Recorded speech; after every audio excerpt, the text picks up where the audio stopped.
Évangile de Jésus-Christ selon saint Marc, chapitre 1, versets 7 à 11.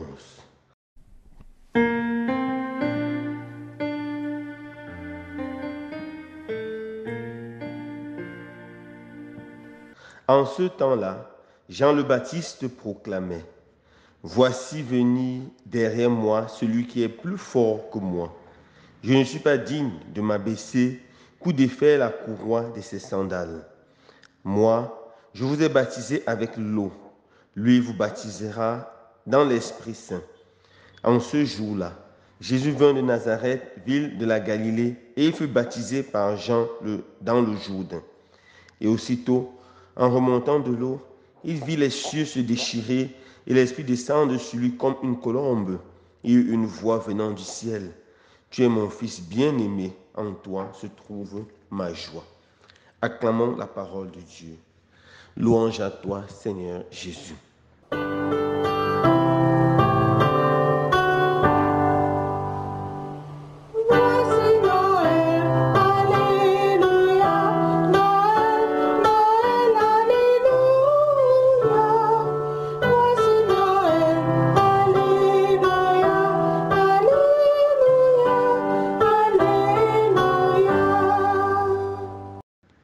Chers frères et sœurs bien-aimés, dans l'évangile de ce jour, saint Marc nous donne un récit du baptême de Jésus.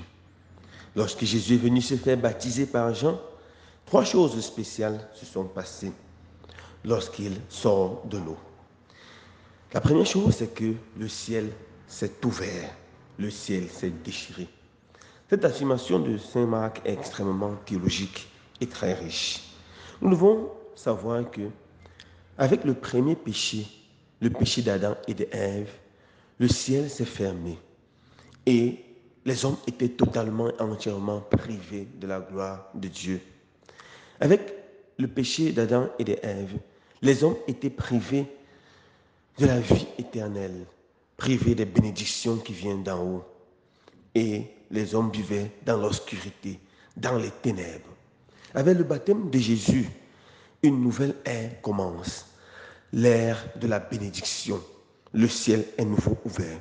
Et pendant les 3 années du ministère public de Jésus, il va montrer aux hommes que vraiment le ciel est ouvert et que la grâce de Dieu descend encore sur les hommes. La bénédiction de Dieu descend encore sur les hommes et que le salut qui vient de Dieu est tout proche. Alors mon frère, ma soeur, toi qui m'écoutes aujourd'hui, sache que le Seigneur a ouvert le ciel, a ouvert les portes de la bénédiction sur ta vie. Et ces portes de la bénédiction ont été ouvertes par le sacrifice de Jésus. Ne la ferme plus, je t'en prie. Ne la ferme plus par ton péché. Ne la ferme plus en t'installant dans le péché. Ne la ferme plus dans une vie de péché. Pour maintenir les portes du ciel ouvertes sur ta vie et la vie des tiens, fais tout pour lutter contre le péché. Sois régulier au sacrement de la réconciliation. Pratique régulièrement l'examen de conscience. Amende-toi, corrige-toi. Arrête de faire ce qui est mal. Apprends à faire ce qui est bien. Et la bénédiction du Seigneur t'accompagnera tous les jours de ta vie. Deuxième chose qui se passe, l'Esprit Saint descend sur le Seigneur Jésus sous forme d'une colombe. La colombe est un oiseau qui ne nous est pas très familier, mais c'est un oiseau très connu et beaucoup aimé en Palestine antique, à l'époque de Jésus. Cet oiseau avait 3 caractéristiques qui faisaient sa spécificité. Premièrement, c'était un animal tout blanc. Sa blancheur faisait penser à la pureté, à la sainteté. Jésus reçoit l'Esprit Saint sous forme de colombe, cet animal blanc. Ça montre la pureté qui vient de Dieu. ou mieux encore la pureté de Dieu qui habite en Jésus, la sainteté de Dieu qui habite en Jésus. Jésus sera pur, Jésus sera gardé du tout péché.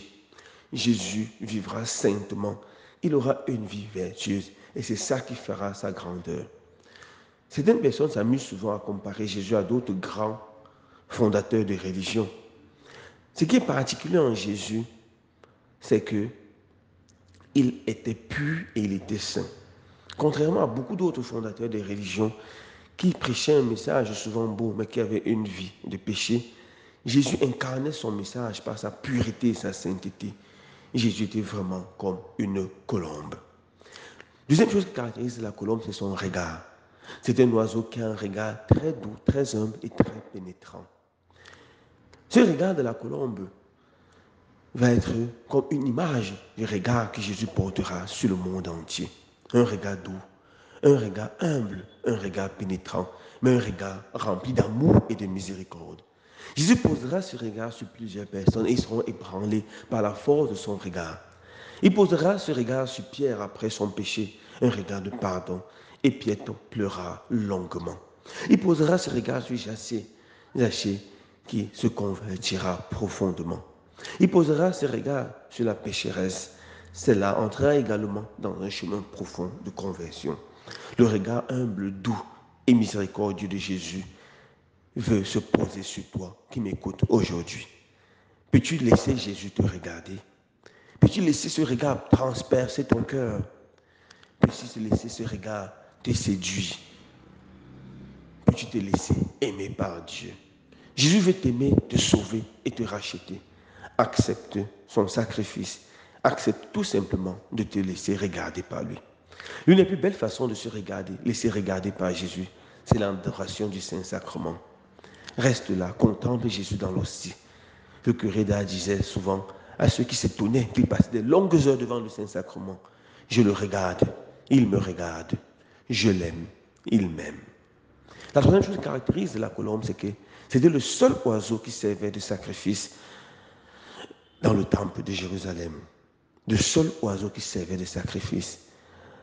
La colombe en descendant sur Jésus, c'est déjà une préfiguration du sacrifice éternel et du seul sacrifice qui sauvera l'humanité. C'est le sacrifice de Jésus sur la croix qui sauve tous les hommes. Et en dehors de cela, il n'y a plus d'autres sacrifices. Et oui, ce sacrifice contient se perpétuer dans l'Eucharistie. Et l'Eucharistie reste le seul sacrifice pour les chrétiens. En dehors de l'Eucharistie, les chrétiens n'ont plus aucun autre sacrifice à faire. Mes frères, mes sœurs bien-aimés, n'allons plus à gauche et à droite faire des sacrifices, qu'ils soient sacrifices d'animaux ou sacrifices humains ou crimes rituels. Nous ne faisons plus ces choses-là. Ces choses ne nous conduisent nulle part, sinon dans les ténèbres. Il y a des personnes qui sont contraintes dans les familles à faire des sacrifices. Si tu ne sacrifies pas la poule ou ceci ou cela ou la chèvre, tu seras malheureux. Tu auras telle malédiction. Je vous assure, au nom puissant de Jésus, ne le faites pas.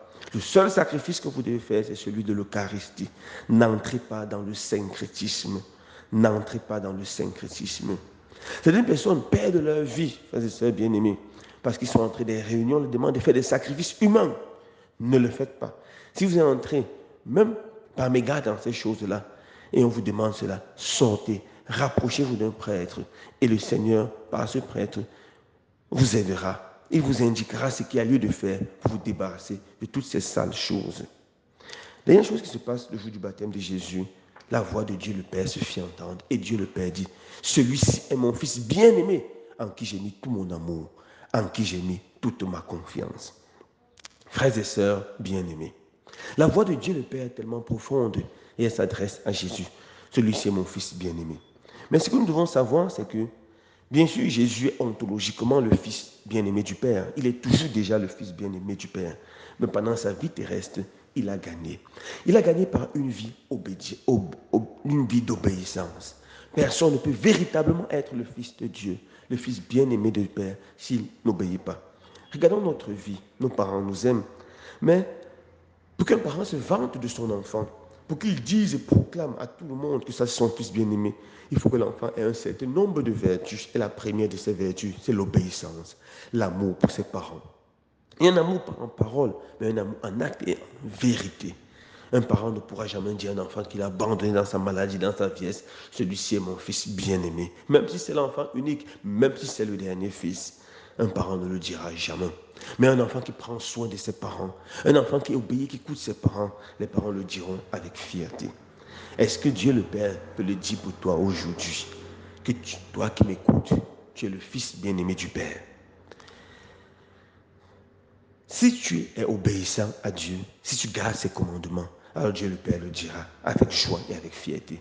Si ce n'est pas encore le cas, tu dois te convertir urgemment et entrer dans ce processus d'amour, afin que Dieu le Père puisse le dire avec fierté. Quand ce jour où l'Église nous donne de nous rappeler du baptême de Jean, que nous puissions nous laisser transformer par l'amour de Dieu le Père. Quand ce jour nous puissions entrer dans le processus d'obéissance et que nous devenons vraiment des fils bien-aimés du Père. Quand ce jour nous laissons transformer par le sacrifice de Jésus, le seul sacrifice qui nous sauve. Quand ce jour nous nous laissons transfigurer par Jésus. Loué soit Jésus-Christ.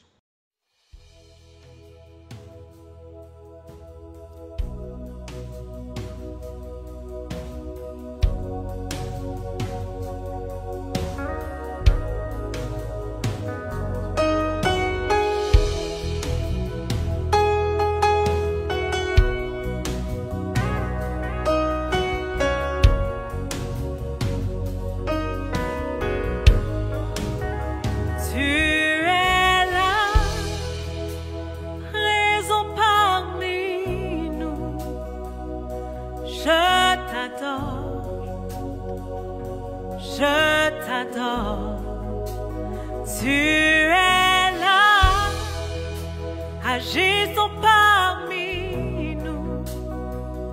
Je t'adore, tu es là, présent parmi nous. Je t'adore,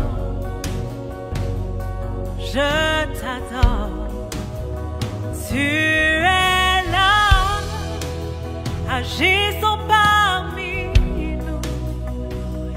Je t'adore.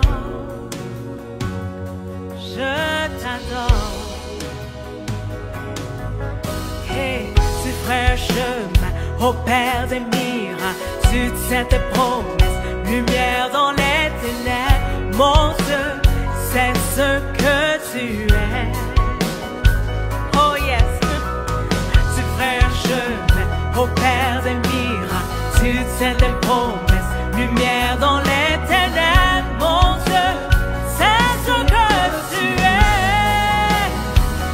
Tu es là, raison parmi nous. Je t'adore.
ce que tu es. Dieu des miracles, mon Dieu, C'est ce que